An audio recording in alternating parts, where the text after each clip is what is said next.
Teaching is the profession that teaches all the other profession. A teacher is one who makes himself progressively unnecessary. The teaching profession. We will be discussing the historical perspective of the Philippine educational system. Come on, let's watch and learn. Prepared by Quizon, Aiko T. Gabriel, Jocelyn M. Bellaro, Rubelin E. Bandison, Jose. Presented to Mrs. Joreen Kayano Lumuthang. Good morning, everyone. So today, we are going to discuss the historical perspective of the Philippine educational system. Education in the Philippines has undergone several stages of development from pre-Spanish times up to the present. In meeting the needs of society, education serves as the focus of emphasis or priorities of the leadership at certain periods in our national struggle as a race. As early as in pre-Magellanic times, education was informal, unstructured, and devoid of methods. Children was provided more vocational training and less academic by their parents and in the house of tribal tutors. On the other hand, during the pre-Spanish, educational system underwent major changes during the Spanish colonization. The tribal tutors were replaced by Spanish missionaries. Education was religion-oriented.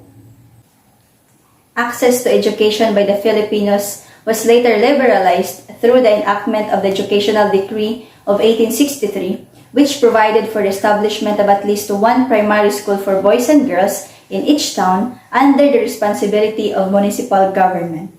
Education during that period was inadequate, suppressed, and controlled. Gabriel, Jocelyn, your reporter. The defeat of Spain by American forces paved the way for Aguinaldo's Republic under a revolutionary government. The schools maintained by Spain for more than 3 centuries were closed for time being but reopened on August 29, 1898 by the Secretary Interior. The Burgos Institute in Malolos, the Military Academy of Malolos, and the Literary University of the Philippines were established. A system of free and compulsory elementary education was established by the Malolos Constitution. An adequate secularized and pre-public school system during the first decade of American rule was established upon the recommendation of the Sherman Commission.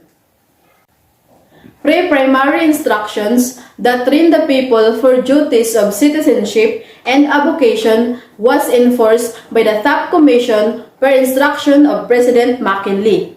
Chaplains and non-commissioned officers were assigned to teach using English as the medium of instruction. A highly centralized public school system was installed in 1901 by the Philippine Commission by virtue of Act No. 74. The implementation of this act created a heavy shortage of teachers, so the Philippine Commission authorized the Secretary of Public Instructions to bring the Philippines 600 teachers from the USA. They are the Thomasites. Bellaro, Rubelin, your reporter. To give you a visual representation, you will see on your screen the official name of different department, its official titular heads, together with its legal basis and years involved.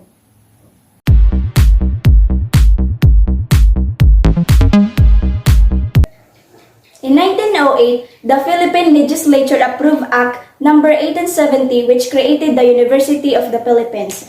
On the other hand, the Reorganization Act of 1916 provided the Philippinizations of all department secretaries except the Secretary of Public Instruction. The Japanese educational policies were embodied in Military Order No. 2 in 1942. Under the Japanese regime, the teaching of Tagalog, the Philippine history and character education was reserved in Filipinos. Love for work and dignity of labor was emphasized. In 1947, By virtue of Executive Order Number 94, the Department of Instruction was changed to Department of Education. During this period, the regulation and supervision of public and private schools belonged to the Bureau of Public and Private Schools. Later on, in 1972, it became the Department of Education and Culture by virtue of Proclamation 1081 and the Ministry of Education and Culture in 1978 virtue of PD number 1397. 13 regional offices were created and major organizational changes were implemented in the educational system. Bantasan, Jose reporter. The trifocal education system focused DEC's mandate to basic education, which covers elementary, secondary, and non-formal education, including culture and sports. TISDA now administer post-secondary, middle-level manpower training and development, while CHED is responsible for higher education system. In August 2001, 9155, otherwise called the Governance of Basic Education Act, was passed, transforming the name of Department of Education, Culture and Sports to the Department of Education and redefining the role of offices.